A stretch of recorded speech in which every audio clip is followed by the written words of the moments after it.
क्या पिछले महीने भर से लोगों ने मुझसे अपने कूलर पंखे ठीक करवा के मुझे इस कदर हिप्नोटाइज किया है कि मैं खुद अपने घर पर कूलर पंखे बनाने लग गया हूँ। वैसे मैं 50 रुपए से ज्यादा लेता नहीं हूँ एक कूलर या पंखा ठीक करने का, और 50 रुपए ज्यादा मुझे देते भी नहीं है कोई। अब कूलर पंखे ही बनाऊंगा मैं, कॉम्प्लेक्स काम करूंगा ही नहीं। लोगों का कूलर पंखे ठीक करते करते मैंने बहुत पैसा कमा लिया।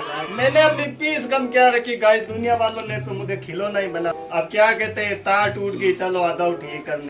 कूलर की मोटर घूम घूम कर रही है, चल नहीं रही, देने के लिए अंगुली डाल के चला दो इसको।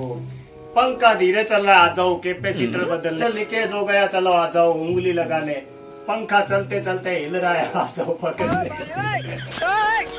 इस काम के लिए रह गया हूँ मैं जानता हूँ। मेरा तो पहले ही किसी और का हो चुका, किसी की मद हीरा तो पहले ही किसी और का हो चुका, किसी की